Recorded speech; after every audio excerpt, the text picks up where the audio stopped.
for the hardest-hitting show in talk radio. The true progressive voice since 2012.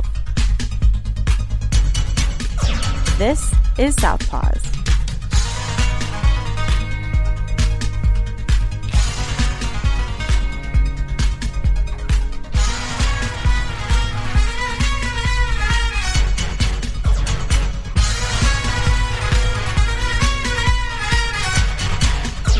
And welcome to Southpaws on the Pacifica Radio Network. We are the leaders of the revolution. My name is Darren Gibson. My name is Jack Prince. Boy, we've got a lot to talk about today. Got the January 6th committee, just happened again earlier in the week. Yeah. We got a lot of news about that. We have some abortion stuff to talk about. Plenty of stuff to cover today. Before we get started with today's show, a couple of reminders that you can follow us on social media by going to facebook.com/Southpaws Radio Show. You can follow us on Twitter at Southpaws Radio. You can follow us on Tumblr at southpawsradioshow.tumblr.com. You can follow us on YouTube by doing a search for Southpaws Radio. And you can become a patron of the show by going to patreon.com/Southpaws Radio. You can listen to the show anytime at Spreaker, Stitcher, Apple Podcast, or Reason.fm by doing a search for Southpaws. Once you found our logo, you found us. We send links to our weekly episodes to our Facebook, Twitter, Tumblr, and YouTube accounts. You can listen to us on Global Community Radio Channel 1 every Saturday night at 11 Eastern. And you can listen to us on great Pacifica stations, including KCEI in Taos, New Mexico, KZGM in Kabul, Missouri, and KEPJ in San Antonio, Texas. So be sure to listen to us there as well.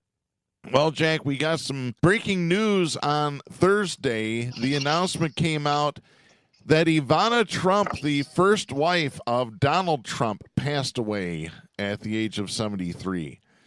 So, yeah, the original First Lady, as she'd like to call herself. The mother of the three little bastards, Donnie, Eric, and Ivanka, is now gone, probably, hopefully joining G. Gordon Liddy, Rush Limbaugh, and other conservatives where you have to pay for air conditioning.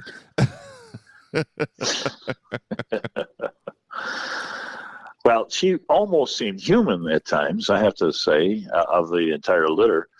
Yeah. I mean, I see Don's T-Rump, his accolades, his praise that she was an inspiration and her life was inspirational, et cetera, et cetera. It's just a clown show. That was in the shadow of his announcement yesterday that it's just a matter of time until he announces. It's not a matter of a decision. If he's going to run, it's just a matter of time when he announces. So if you want a cold shiver down your back in the middle of July, just listen to those words. You know, if Donald really appreciated her, why did he cheat on her? Exactly. Really? But then again, he is a serial cheater. He cheated on Ivana with Marla Maples. He cheated on Marla Maples with who knows how many other women. Probably Melania being one of them. Who knows? And the thing is, Old Orange Hands has a penchant for European Eastern Bloc USSR country women. What the hell is up with that? Because Ivana's from Czechoslovakia originally, which at the time was an Eastern Bloc country. Yeah. Same with Melania. Melania's from a former Eastern Bloc Soviet Union country. I mean, good God. But then everybody says, but there's no ties between Russia and Trump. There's two of them. Two of his current or former wives. So there you go. But I mean, let's face it, he's an international cheater. I mean, he's a global cheater. Really big. Yeah, big orange balloon. Yeah. Yeah, the word I want to use I can't say on FCC regulated airwaves. The thing with these hearings, is that there is a record now of his corruption. History has a way of fading and diminishing the severity of these political corruptions. But there it is. There's hearings in depth with testimony. I think that's fantastic. Whether it sinks Trump, I sure hope it does. I sure hope it stops his run for re-election. But regardless of that, just having it documented in a tremendous expose of facts, it's refreshing to see it. It really is. And it's been real quiet on the other side of the line of scrimmage from the Republicans on this. There's not a damn thing they can say. They can make fun of some of the witnesses, but they cannot refute the content of facts. Yep. As a matter of fact, let's talk about the latest hearing from the January 6th committee. I have this story. This is Michael S. Schmidt writing for the New York Times. This is dated July 12th. This kind of goes into a bit of an outline, 4 main takeaways from the hearing. And I'm going to go through them one by one here. The first takeaway was a Trump tweet mobilized the crowd for January 6th, which we've already known that. But now they've got witnesses saying, oh, yeah, that's why I was in Washington, was Trump's tweet. So let me read this here. In the early morning hours of December 19th, 2020, Donald Trump put out a tweet calling on his supporters to come to Washington on January 6th. The tweet read, quote, big protest in D.C. on January 6th. Be there, will be wild, end of quote. The committee demonstrated how the tweet served as a rallying cry for Trump supporters, including extremist organizations and right-wing media commentators. They immediately began whipping up support both within far-right groups like the Oath Keepers and the Proud Boys, and among ordinary citizens who believe Trump's lies about the election. And in many cases, the online commentary that followed what Trump supporters heard as a call to arms was infused with talk of violence. They showed a video clip that was posted soon after Trump's tweet. It was a video clip of Matt Bracken, who is a right-wing commentator. I've never heard of this creep before, but here's what he said in the video. Quote, we are going to only be saved by millions of Americans moving to Washington, occupying the entire area if necessary, storming right into the Capitol. We know the rules of engagement. If you have enough people, you can push down any kind of a fence or a wall. End of quote. Once the crowd came to Washington, testimony on Tuesday showed that Trump supporters continued to take their cues from him. They actually had as a witness Stephen Ayers. Now, Stephen Ayers has already pleaded guilty to a misdemeanor charge of disorderly and disruptive conduct from his participation in January 6th. Here's what he said. He told the committee, quote, I was hanging on every word he was saying, end of quote. Ayers said that he had not planned to rush the Capitol, but decided to do so after hearing Trump address the crowd on the ellipse. I mean, this is a guy that has pleaded guilty saying, Trump made me do it. I believe what he said, you know. Oh, yes, yeah. I mean, it doesn't take any extrapolation to hear his words. There are thousands of Ayers, no pun intended, but there are thousands of people like that. Yeah. That had some kind of mesmerized magnet between them and Trump. They knew what they were going up there for. You know, they talk about Trump speaking in these codes. I don't know how coded it is when you say we got to fight. We got to go up here and fight. You got to fight like hell, or you're going to lose fight this like country. Hell. Yeah. That's not that symbolic. So anyway, keep going, because I know exactly what you're reading there with Ayers, and then the other guy too that was there in his blue jean jacket, the former Proud Boy. Yeah. It's pretty revealing. It is. The second main point from the hearing earlier this week, new evidence showed plans to go to the Capitol. The committee presented new evidence that showed Donald Trump and his allies had more extensive plans than previously known for him and his supporters to go to the Capitol on January 6th. Documents obtained by the committee showed that a tweet was drafted for Trump, which he saw, that called on his supporters to march to the Capitol after his address. This was a draft tweet. It was never sent out, but they have the draft, and it reads this way. Making a big speech at 10 a.m. January 6th south of the White House. Please arrive early. Massive crowds expected. March to the Capitol after. Stop the steal. That's a direct quote. Oh, so exactly. They knew. They knew what they were going to do. You know, what's shocking to me, Darren, is the amount of staff people that he had that believed in any of his bull. The big lie, the need for violence. He was getting no support from anybody. And these are hardcore conservatives. His staff knew he was actually full-blown mad. They knew it. He had to collect the biggest bunch of wackos floating around, washed-up attorneys. He had to get the craziest of the crazy to come in and put wind under his wings. That's what the testimony of the last hearing showed me, is that anybody, including his lawyer, the guy has a brain, has some sense, and they knew this was absolutely over the top. Almost came to fist fight there on the 19th, I think it was, of December, in the room. Oh, yeah. Because Trump was about to make whatever her name is, I can't even think of her name. Sidney Powell, a leader in this revolution. Oh, yeah, we'll dig in depth into that in just a couple of minutes here. Sid, before you continue, Sidney Powell, we identified months ago. I remember doing it on the air, that she was unhinged and a danger unmatched. And she almost took us into hell. Yep. Let me go ahead and continue here. The committee also showed a text message from Mike Lindell, the My Pillow jerk. Oh. He received a message from a rally organizer on January 4th in which the organizer said that a second stage was going to be set up at the Supreme Court across the street from the east front of the Capitol. Rally organizer Kylie Kremer wrote this, quote, "It cannot get out about the second stage because people will try and set up another and sabotage it. It also cannot get out about the march because I will be in trouble with the National Park Service and all the agencies, but POTUS is going to just call for it unexpectedly," end of quote. Unexpectedly in quotations. Yeah. Other text messages sent around that time showed that right-wing activists also believed that Trump would be joining them as they amassed at the Capitol. One of those being from Ali Alexander, who led the Stop the Steal campaign. Now, he's a real piece of work. His text read, quote, "Trump is supposed to order us to the Capitol at the end of his speech, but we will see," end of quote.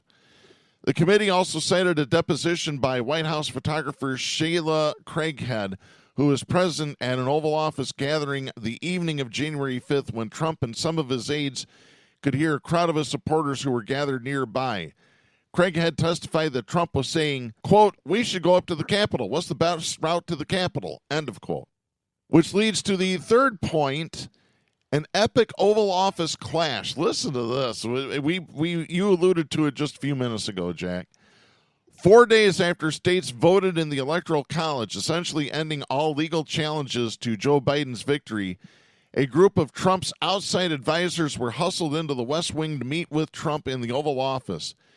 The advisors, including lawyer Sidney Powell and Michael Flynn, the retired general who was briefly Trump's national security advisor, came armed with draft executive orders that they wanted Trump to sign that would have used the Defense Department, in particular the National Guard, to seize voting machines to try and prove baseless claims of election fraud.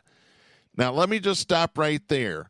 When a president is looking at a draft order to activate the National Guard to seize voting machines from across this country, that right there in and of itself is the textbook definition of fascism. Tin pot dictator. That is. Shortly after and his go ahead. Staff knew it, Darren.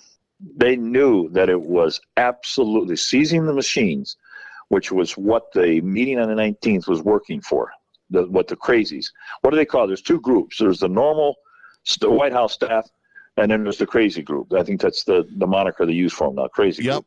Yep, yeah, absolutely. That's what they were working for. That's what Trump wanted to pull out of that. And when this little brat couldn't get that, he went and, this is history now, and sent out the tweet, "It's going to be a while, come on in."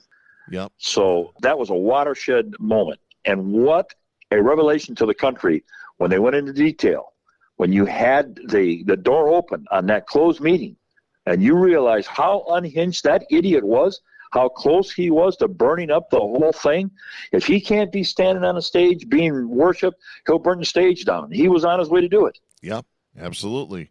Shortly after the meeting began, White House counsel Pat Cipollone, who did not believe the election had been stolen and had been pushing for Trump to concede, learned of the meeting and rushed into the Oval Office so fast that Powell said he set a new land speed record. In videotape testimony he provided to the committee last Friday, which was played Tuesday, at least parts of it were, Cipollone said, quote, I opened the door and I walked in and I saw General Flynn. I saw Sidney Powell sitting there. I was not happy to see the people who were in the Oval Office, end of quote. Cipollone testified that he turned to one of the advisors he did not know and asked his identity. That person turned out to be Patrick Byrne, the founder of Overstock.com. Cipollone said, quote, right. I don't think any of these people were providing Trump with good advice, end of quote. It says the president. We do not refer to Trump as the president. Screw that. Yeah, so Patrick Byrne, right-wing, evil, violent, conservative traitor. Craziness. And I tell you what, Mike Lindell is probably sending his pillows to Overstock.com because everybody's canceling his ass. Walmart walked out on him. Yeah, that's good. You know, oh, but that's censorship. No, that's called capitalism, you evil, violent, conservative traitors. You keep raising up capitalism, put it on a pedestal. You better live with it. It's a double-edged sword, and it cuts both ways. But you have to look and marvel at the collection of teammates he had around him. You just clearly portrayed this guy as being nuts. We know about Powell. Giuliani, you know, the guy that was drunk on the night of the election, a guy who is in that movie just recently released, playing himself on screen in front of a woman. Oh, he was just tucking his shirt in, Jack. So the point is, they were beyond a clown show. They really were. And this is who Trump identifies with. This is the kind of mind he wants to work with. Yeah. Instead of a collection of crazies, I call him a bowl of fruits and nuts. Yeah. Oh, yeah. Dangerous nuts. Damn. So that's the thing. Poisonous nuts. Yeah. Cipollone testified, quote, there is a way to contest elections that happens all the time, but the idea that the federal government could come in and seize election machines? No. I don't understand why I even have to tell you why that's a bad idea. It's a terrible idea, end of quote. Yeah, that's probably the most obvious statement ever made on this committee. In the hours that followed, a meeting ensued that is considered among the most contentious of Trump's presidency, as Cipollone and other White House lawyers, including Eric Hirschman, faced off against Powell, Flynn, and Byrne. Derek Lyons, who was White House staff secretary at the time, said, quote, at times there were people shouting at each other, hurling insults at each other. It wasn't just people sitting around on a couch chit-chatting, end of quote. Well, you saw what Giuliani maintained. Their choice moniker for the sane people was. He said the comment, he excused himself for the language. He said they were called a bunch of pussies. Yeah. Oh, exactly. Yeah.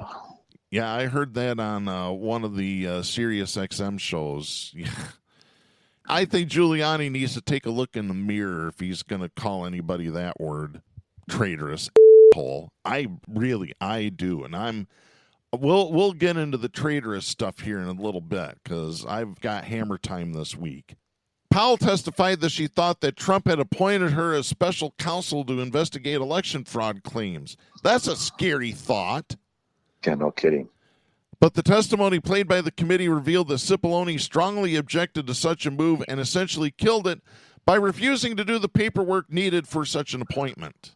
So good for him. I think Cipollone was the only sane one in the room, to be honest with you. After all the fighting between the outside advisors and the White House lawyers, Trump declined to go along with the plan of using the military or other federal agencies to seize voting machines. But then he would go to Twitter and post his call to supporters to come to Washington on March 6th. At 1:40 in the morning. Yeah. And he knew what that would do.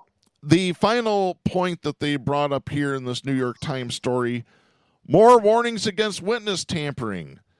Representative Liz Cheney, at the end of the hearing, just like she did 2 weeks ago, warned against witness tampering in her closing statement. This time her message was aimed directly at Trump. Cheney said that a witness, who she declined to identify other than to say that the person's testimony has not been made public so far, got a call in the last 2 weeks from Trump. The witness, according to Ms. Cheney, received the call after the last hearing in which Cassidy Hutchinson provided damning testimony about Trump. Cheney said that the witness declined to pick up Trump's call or respond to it. Instead, that witness contacted their own lawyer. The lawyer contacted the committee. The committee has contacted the Justice Department, and it looks like they're investigating. Yeah, and I just marvel at the chorus of conservative dissenters who think, oh, there's no proof of that. You can say that, Cheney, but there's no evidence of that. The hell there isn't. And, they tried the same thing with a 10-year-old that was raped and had to go to Indiana for the abortion. Yeah. That was completely denied. Even the prosecuting attorney of the state of Ohio came in, it was Ohio. Yep, it was Ohio. And so we don't have, and I know every single policeman in the whole state, nobody has any bit of evidence, completely, totally substantiated. And now you don't hear a word. You can't get Jordan or any of those a-holes to walk back their comments. And they tried the same exact thing with the witness tampering. Cheney's just making accusations with no substance. And here's the thing with that 10-year-old. You did see earlier this week they have arrested a 27-year-old suspect in her rape, right? Yeah. Yeah. Twice. Unbelievable. So rather than look at the issue in hand, which is the abortion, that's the abortion rule change and the abdication of Roe versus Wade, rather than consider that as catalyst for this tragedy that she has no place to go, has to move across state lines, in some cases a threat of jail time. Rather than look at that issue, the conservatives are getting all worked up about this alien that raped her. Mm-hmm. This heinous crime from an alien. The real crime is that she's in a system that is forcing her to do what she's had to do at the young age of 10 years of age, which in their mind she would even bear the child. That's not the issue to them. It's that they're going to make a big deal, like the shooters that shoot somebody. It's not gun control an issue.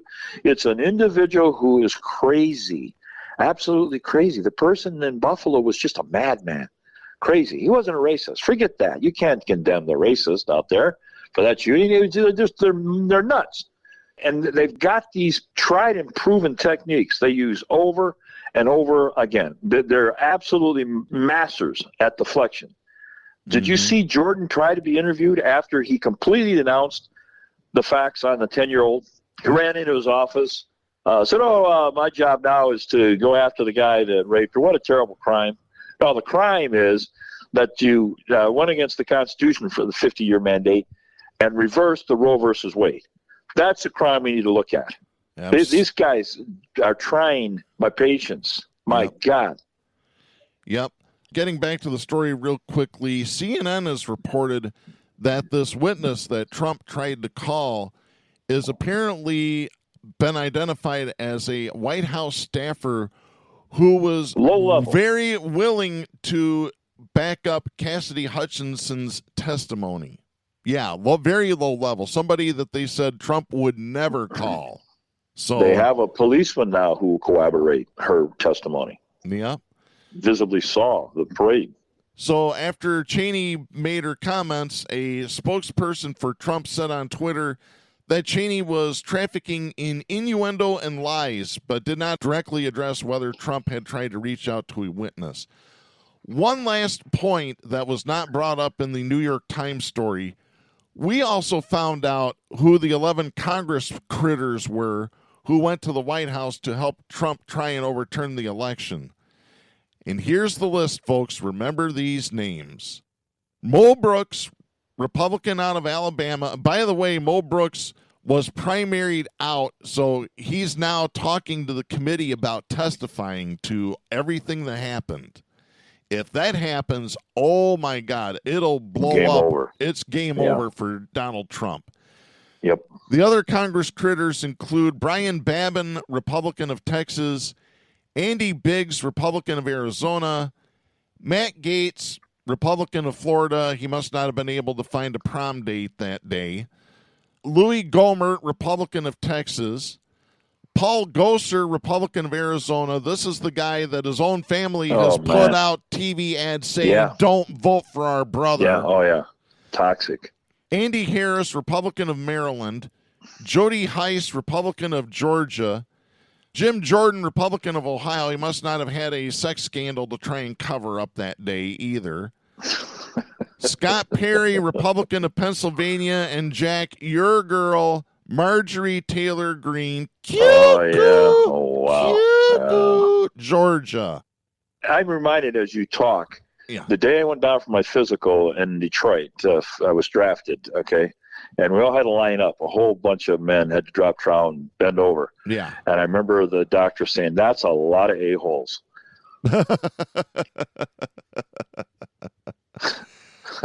Well, I'll be controversial right now. I think all 11 of those holes should be expelled from Congress and prosecuted for treason. And I'll go one step further, but in order for me to do that, we need to play the appropriate music. Here we go. Stop! Hammer time! Oh, yeah, it's hammer time. It is time to drop the hammer on the douchebag of the week.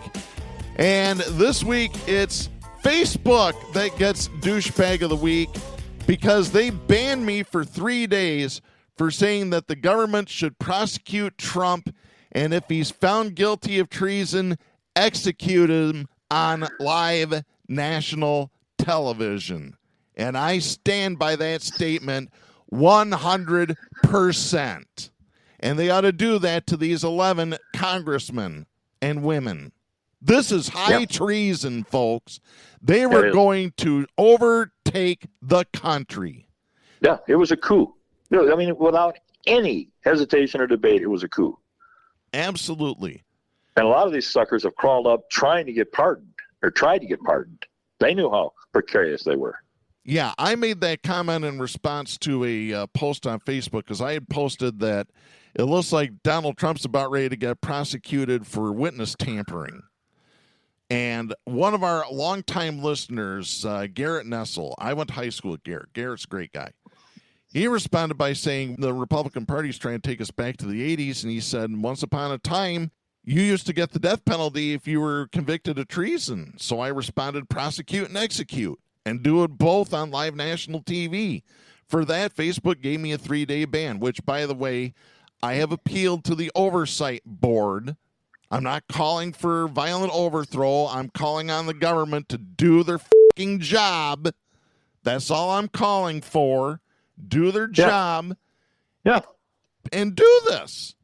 Treason was a death penalty. Yes. Has that been changed? No. It's still on the books. There's a issue right here in the state of Michigan. Ryan, right here in Allendale. That freak, Ryan Kelly, yep. You know, he simply took part, urging people on, climb the scaffold up, wave these idiots into the Capitol. And the law, I thought, I'm not a lawyer, said if you take place in an act of insurrection, you can't run for office. I'm paraphrasing, but that's the law. 14th Amendment. And I don't know who's suing him, but it's the obvious. Nothing more foolish than the obvious to those who will not admit the truth. And this is a case of it. It's a retired lawyer that has filed this lawsuit saying that if Ryan Kelly makes it past the primary, which is starting to look like that's probably not going to happen, and they said if he goes through the primary, take him off the ballot in November because he participated in treason. So that disqualifies him via the 14th Amendment, which is the truth.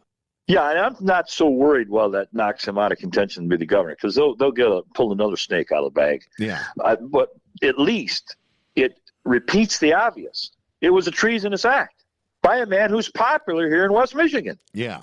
And the only reason for his popularity is because he participated in the January 6th riot. Yeah. They get excited over criminals. Yeah. Well, that's the Republican Party for you. They love their criminals. Yeah.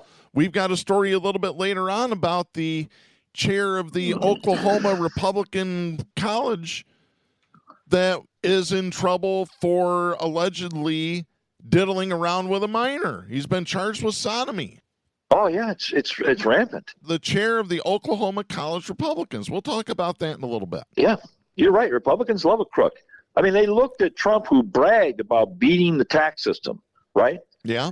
Remember the other rich mogul there in New York that said only the suckers pay taxes? So here's Trump bragging about it. Leona Helmsley, only the little people pay taxes. Yeah. And Republicans click their heels. They're great, man. This is the guy we want. It's really unbelievable that they just love their criminals. They really do. They do. Until they commit a crime against one of their own, and then they go after them hardcore. Look at the guy that did the Ponzi scheme in New York. When he started ripping off rich people, that's when he got convicted. Bernie Madoff. That's when they went after him. Yeah. So to Facebook. Boy, have I got this message for you. Don't be a douchebag. Yeah, that's right. Hey, Zucky, I got a proposal for you. Next time you come to Michigan, celebrity boxing match, you and me, buddy. Because I tell you what, I might not be able to whip cream with an outboard motor, but I can kick your ass. And I would love to do so. You know, it's better doing that, Jack. I'll make a prediction right now. This is not a threat. This is a prediction. I guarantee that Facebook, within the next 5 years, this is going to happen. They're going to ban the wrong person, and you'll find out about it on national television. And not in a good way. I'm just saying, because there's nuts out there. You know, I don't give a crap about Facebook banning me for 3 days. I have other avenues to get my message out. But they're going to mess with the wrong person that doesn't have those other avenues, and he's going to be looking for revenge. And I guarantee it's going to be a male, because guess what? Who commits all the mass shootings? You don't see women doing it. And that's actually something I might need to bring this up in a future episode. I participated in a online conference involving the Indiana Broadcasters Association and a former reporter who now works for the Poynter Institute. It was a seminar on covering guns as a journalist. It was really eye-opening stuff here. And somebody had asked the question, why is it that it seems like men are the one that commit all these mass murders? And the point was made, most of the guns in this country are owned by men. There's very few women that actually own guns. It was like I said, it was very eye-opening. Well, you know, they talk about profiling. You don't have to stretch the profile. They're white, right-wing men. Yep. And young now followers of their example, and 18-year-olds. But, you know, it's no extrapolation. The numbers are out there. The FBI 3 years ago said the most dangerous element in our society were white supremacists. They're the ones that kill people. They're the ones that shoot people. Oh, yeah. Did you see, I think it was on Thursday morning, Gabby Giffords was on the Today Show. I saw it. Oh, my God. Bring tears to your eyes. It does. I feel so horrible for her, for what she went through years ago when she was shot. And she now has permanent brain damage. And it's just... They played footage of her facing the Congress, and she spoke very slowly and said, I have something important to say. And she really did. Yeah. But she's one of thousands that we never even hear about. Absolutely. We don't even hear about it. 77% of all mass shootings in the world are in the United States. Absolutely. Of all the countries. Of all the guns that are elsewhere. There's a lot of guns in Canada. There's a lot of guns in other countries. There's a lot of other countries. But 77% of the mass shootings take place right here in the United States. Yeah. We have a gun problem. We have a culture problem. We have a lot of problems. And none of them are being fixed. Of a Little League game. Matter of fact, it was a state finals game. I think it was in Kentucky. And all of a sudden the kids hit the ground because there's shots. Somebody's shooting. Yeah. Just 2 days ago. I saw that footage. Yeah, it was. And I put down on the bottom, my comment was, America's two favorite pastimes, baseball and massacres. Yeah. And people, they were shocked. Oh, how can you say that? Well, it's the truth. We've had more massacres. We had more massacres on our soil of an indigenous people. We massacred the people that were here rightfully. Well, so massacres are big in our history. We go for them. There's the My Lai massacre in other countries. And now we're massacring our own citizens. So I'll stand by the statements. Yeah. We love baseball, and we love massacres. Yeah. We're big with them. And then we don't do anything about the massacres. And then the next one happens, and then we wring our hands. And then the next one happens, and we wring our hands a little more. We've had massacres in nightclubs. We've had massacres in churches. We've had massacres in a food store that's reopening, matter of fact, today. Yep. We've had massacres at concerts. Yep. Massacres. United States, 77%. 4 or more is a mass shooting. A massacre. That is part of our DNA. We like it. Now, there's people that detest it. You do, I do as well. Yeah. But the very actions speak louder than our ideals. Absolutely. It's not the words that matter, it's the actions. Exactly. I've said that for years. Yep, the numbers don't lie. No, they don't. Yeah, this is just really disgusting. And then they ban me for 3 days. But yet, Republicans can get on social media and hurl the worst insults you've ever seen, and they get nothing. They had a right-wing extremist attack verbally AOC yesterday walking into the Senate. Yeah. Look at that booty. Look at that big, juicy butt. On and on. You're my favorite sexy Latino woman. And there was a policeman within arm distance of the guy. Unbelievable. Yeah, it is. Yep. I tell you what, I'm going to call for it again, something I've called for multiple times on this show. It is high time for social media, all of them, Facebook, Twitter, Instagram, all of them, to be regulated as a public utility, just like landline telephones, just like electric, just like natural gas. Regulate them, break them up. Break up the big companies and do away with them. You know who the Justice Department has in their sights right now for possible antitrust, don't you? Yeah. The Professional Golf Association. PGA might be having to sign a letter to the Department of Justice saying we're not going to ban any more golfers for playing in the Saudi League, because they're basically, PGA is basically a monopoly. Yes, it is. Yeah. You know, this is the same thing that the Department of Justice did in the 1950s to professional wrestling when they did that to the National Wrestling Alliance, because back then the NWA controlled all the wrestling. There was nobody else. You were either a member or you weren't. And if you weren't getting into their big club, and your wrestlers weren't getting to work for any of their promoters. So there is a history of this. Yeah. Oh, boy. And now we have a nice little history on abortion. I have some good news to report, finally, Jack. This story is by Steve Karnowski for the Associated Press. It's dated July 11th out of St. Paul, Minnesota. A judge declared most of Minnesota's restrictions on abortion unconstitutional on Monday, including the state's mandatory 24-hour waiting period and a requirement that both parents be notified before a minor can get an abortion. You know how many teenagers are going to be saved just for that alone? A lot. Yeah. Ramsey County District Judge Thomas Gilligan also struck down Minnesota's requirements that only physicians can perform abortions and that abortions after the first trimester must be performed in hospitals. His order took effect immediately, meaning that the limits cannot be enforced. This is beautiful news, Jack. I love it. Well, I think we had some beautiful news right here yesterday in the state of Michigan with our illustrious governor signing legislation that would forbid prosecution of people coming to Michigan to seek an abortion. Oh, yeah, I got the story right here. This is Michael Ozust writing for Wood Television. This is dated July 13th out of Grand Rapids. Governor Gretchen Whitmer issued an executive order that says Michigan will not cooperate with another state's abortion-related prosecutions. The executive order protects doctors from being extradited for prosecution for performing abortions in another state. Women who come to Michigan to seek an abortion are also protected from extradition under the executive order.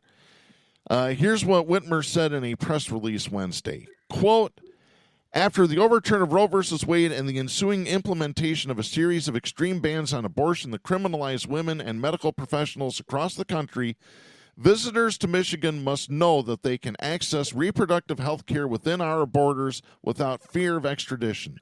That is why I signed an executive order today refusing to cooperate with out-of-state law enforcement seeking to punish women for seeking health care. End of quote. Grand Rapids Police Department Chief Eric Winstrom told News 8 that the governor's office is generally involved in extradition proceedings, so his understanding that Whitmer can follow through with the order, which is beautiful. I love it. So yeah, that puffy-faced Republican yesterday, that doctor in Indiana is going to perform that abortion. He never reported that. And guess what? The documents are out, released this morning. He most certainly did. He did exactly what he was supposed to do. Absolutely. And we had mentioned AOC earlier. I have this. This is Oma Sedek writing for Business Insider, dated July 11th.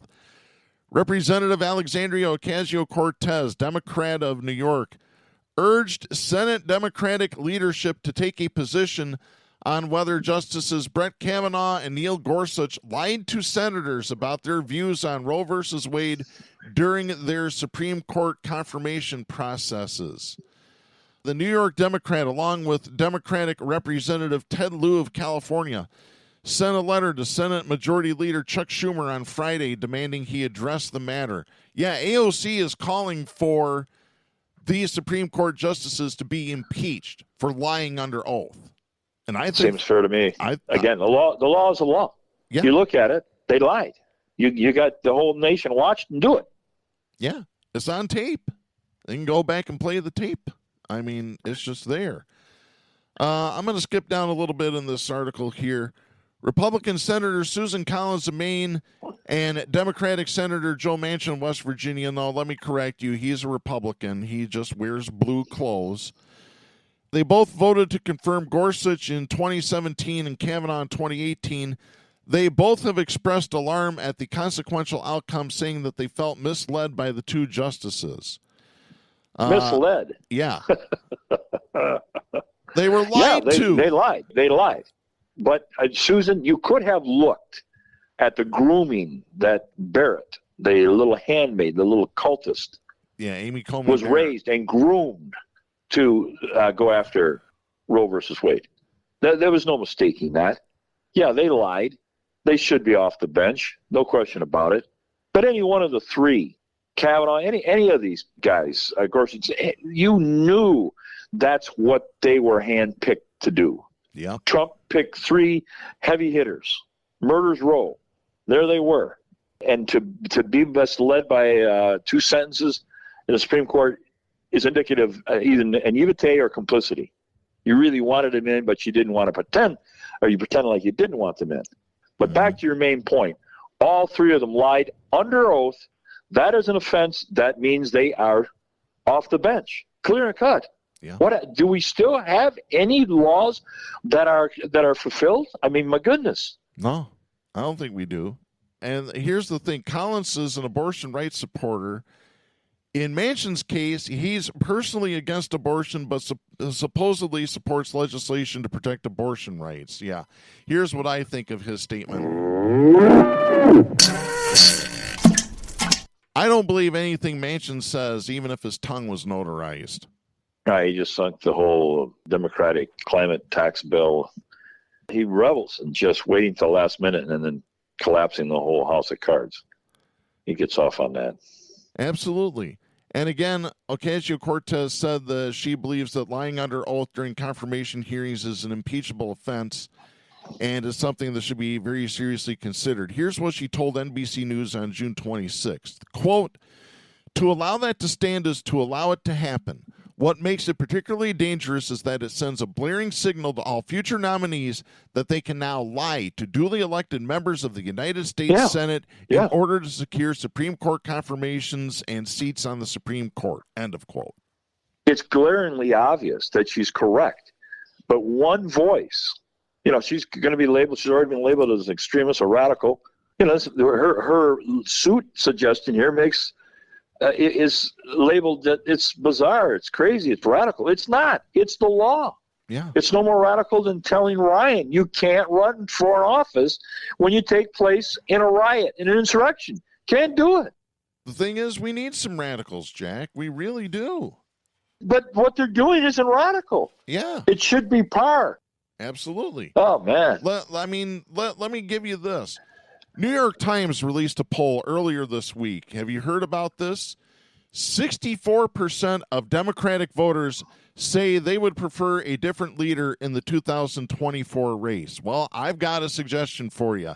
Alexandria Ocasio-Cortez. You want Bernie Sanders on steroids? Right there she is. Yeah. And she I know. qualifies in 2024. A young female, a young progressive female against an 80-year-old puss bag Trump? Are you kidding me? Yeah, I'll make the point once again. We could have had Bernie Sanders, but the Democratic Party deliberately f***ed him in 2016, and they did it again in 2020. You don't have to look very far to see that it actually happened. It is the truth. Period. End of story. But I have a good enough chance, as good a chance, I should say, to be nominated for the presidential Democratic candidate as AOC. Want to bet? Yeah, exactly. Because the owners of the party, the owners of this country, don't want AOC as president because that goes against their own interests. Yeah, it's true. You know, Carlin, it's a big club and you ain't in it. And whether you want to admit it, United States of America, if Bernie Sanders had been elected, if Bernie Sanders had been nominated by the Democratic Party and hadn't been ripped off in Philadelphia, an area that you covered on your show, the two of us, Yes. years ago, we wouldn't have had the insurrection. We wouldn't have had this mess. We wouldn't have lost over 1 million people to COVID. The road would have led in a complete different direction than where we are today. It absolutely would. One more quick abortion story or Roe story here. I've got this. This is Matthew Chapman writing for Raw Story. This is dated July 8th. Did you hear the news out of Dallas? What's that? The pregnant woman, her name is Brandy Batoni. She's from Plano, Texas. She got pulled over in the carpool lane Oh, yeah. in Dallas County, Texas. And when the officer came up and said, well, where's your passenger? She pointed at her belly and said, right here, since you overturned Roe versus Wade, fetus counts as a person. The cops, Again, it's the law. There's nothing extreme in that. She's not being sarcastic. the cop told her, quote, I don't want to deal with this, end of quote, and issued her a $215 ticket. However, another officer told her, quote, if you fight it, it will most likely get dropped, end of quote. Now, here's the irony to all of this. She was pulled over in Dallas County. Guess where Roe versus Wade started? Dallas Right County, Texas. There you go. Oh, Yeah. good God. I want to get to, we mentioned earlier in the show about the chairman of the Oklahoma College Republicans getting arrested. I've got this story. This is Kay Query Thompson writing for KFOR Television, dated July 9th out of Oklahoma City. The chairman of Oklahoma College Republicans has been arrested on serious charges. Officials say Jonathan Hernandez faces charges of lewd or indecent proposals or acts to a minor and sodomy. Officials have not released any further information on the case. Ethics records show that he was paid to work for Oklahoma Education Secretary Ryan Walters' campaign. Well, the campaign issued a statement. This is Matt Langston, who is the spokesperson for the Ryan Walters campaign. Quote, this is extremely disappointing and concerning. Hernandez worked less than 2 weeks for the campaign in an outreach role, but he did not adequately meet our needs. His role was terminated swiftly based on lack of performance in the campaign's needs. End of quote. Do you Didn't meet your believe? needs. Do you believe this? There's nothing juicier, I tell you, than when these conservatives get caught with their pants down, and it happens all the time. You can have gun murders, and you can talk about tax cuts and all the crimes that the Republican Party and conservatives perpetuate. but they still can't hide. It's still a smear on them when they get caught. It sucks, whether it's Chatfield or whoever. And for your listening enjoyment, folks, I think it's today. The pool boy, speaking of phonies, the pool boy for the Falwell family. Jerry the Falwell young, Jr. Sleek body pool boy violated the 13th Amendment. I should say Falwell did, which is don't let the pool boy bang your evangelical wives out there. It doesn't look good for the cause. So he's speaking today. He's taking the towel off today, and he's going to expose it all. Oh, jeez. Oh, why did you go there? I just did not need to have that visual image, Jack. Why did you do that to me? I'm sorry. It's late in the show, though. So. Oh, Jack, why? No, I just revel. When these phonies, when these evangelical con men or Republican con men get caught in sexual escapades, I just thrill. I just whistle. And it happens so often. The party the party of family values. Yeah, the Manson family. Oh gosh. Oh, boy. Going back to a little bit of January 6th stuff. Steve Bannon is trying to reverse himself and now says that he's going to testify to the January 6th committee. Well, the Department of Justice told him, sorry, buddy, too little, too late. Your trial still starts Monday.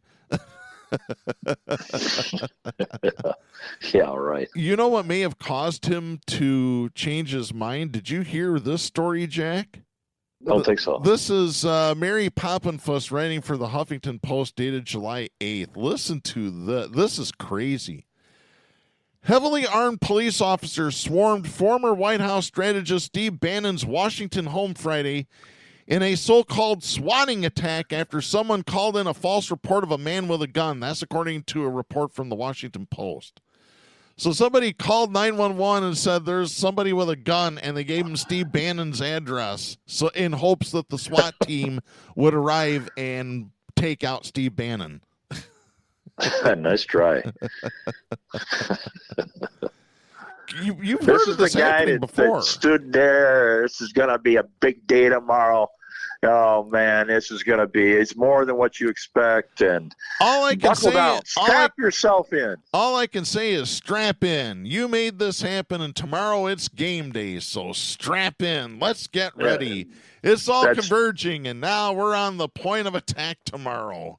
That's a direct quote from that bum.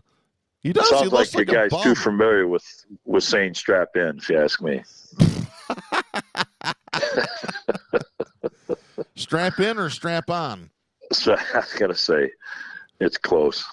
Real quickly, we're starting to run out of time, and before we get to our off the cuff this week, have you heard this story, Jack, about the IRS and James Comey and Andrew McCabe? No. Oh, listen to this. This NBC News is reporting this. This is big stuff here. If there's any truth to any of this, somebody's going to jail, probably Trump, for this on top of the insurrection. The head of the Internal Revenue Service has asked the Treasury Department's Inspector General to review how former FBI Director James Comey and former FBI Deputy Director Andrew McCabe were both subjected to a rare and rigorous IRS audit. Comey was audited in 2017 and McCabe in 2019. So this is just insanity that Trump is turning the IRS on his political enemies or his perceived political enemies. Did we ever think that we would have to report that? Yeah, but that's his style. He remembers years later. He's a true sociopath. He'll go after him. I don't know, but what the safety of Barr, some of these people, you wonder, because he hates them. You know, anybody that turns on him. Well, Trump and his little bastards were supposed to testify today in New York under oath to the state investigation of the Trump organization, but I have heard that that's been put off because of Ivana's death. Hell, maybe this was all planned out. I'm just saying. I Sorry to wouldn't sound put like it past him. Are you kidding? Heck no. not to sound like a conspiracy theorist, but good Lord, 2 + 2 is 4. It really is. Yeah. Yeah. Sorry for that interruption, Jack. You thought it was maybe Trump calling. I better watch out. I might have a target on my back. You never know with him. Oh, boy. Well, I'll tell you what. Let's end the show with a little bit more levity. Time for Off the Cuff. I have this story. This is Chantel Da Silva writing for NBC News. This is dated July 13th. A New Jersey man excavating debris around his house stumbled upon a mystery Friday when he accidentally unearthed $1,000 worth of bills, all dated 1934. Wow. Rich Gilson had been using a rented mini excavator to clear up the debris after he and his wife Suzanne updated their 1920s era home in Wildwood with a new foundation and an addition. As he was working away, Gilson said he spotted two little round things about 2 inches in diameter and about 3.5 inches long. Gilson told New Jersey Advanced Media, quote, "I thought they were weeds. I picked them up and just threw them aside, and they went into the pile I was using for fill," end of quote. It rained the next day, and when Gilson resumed his excavation work, he could see the two objects more clearly, realizing that they were tightly wound wads of old $10 and $20 bills totaling about $1,000. Gilson said the money had Seems been... to come true. Yeah, exactly. Gilson said that the money had been buried under the porch in an area that would have been accessible via a crawl space. He said, quote, "It was pretty shallow, too. Somebody had to crawl under there and dig a hole in that crawl space," end of quote. Listen, that is a great story. Real quickly, here's my off the cuff. Channel 8 News reported a Dairy Queen, which is about 400 feet from my house, refused a man's plea to use the bathroom. He took out a card and showed that he had information bowel syndrome and was pleading with them, said he was going to make a mess and he couldn't refuse. The owner would not allow him to do so, and in front of all the customers, it showed on Channel 8, the tables, he messed his pants. And I'm saying the place ought to be banned. They had a full functioning bathroom. I went by yesterday. Somebody had thrown a roll of toilet paper out in front of the Dairy Queen. That's not an actual Dairy Queen, is it? Well, it's not a Dairy Queen. No. It's called a Big Scoop or something like that. It's a soft serve ice cream. I know which one you're talking about. They got a little miniature golf right behind it, correct? Yeah. Jeez. But the guy brought up on his phone the symptoms of what he had and how bad it was. Mm-hmm. And the owner said, well, we don't know. You might be making this up just to use our bathroom. Well, what if he was? What if he was making it up to use your bathroom? It's incredible. That I just had to say that. Yeah, it's too close to home. Literally. Well, Jack, I just had the opportunity to look at that story real briefly. It's the Double Dip Depot. And it looks like the maximum penalty that they can get for not allowing that guy to use the bathroom is a $100 fine, which isn't nearly enough. I think people need to boycott this place big time. And, Jack, we are out of time for this week. We'll be back next week. I'm Darren Gibson. I am Jack Prince. Please support independent media, the First Amendment, and a woman's right to choose. The stations that carry Southpaws do not necessarily share the opinions expressed on the show. Southpaws is protected by the First Amendment to the U.S. Constitution and is copyrighted by Big D Entertainment. All rights reserved.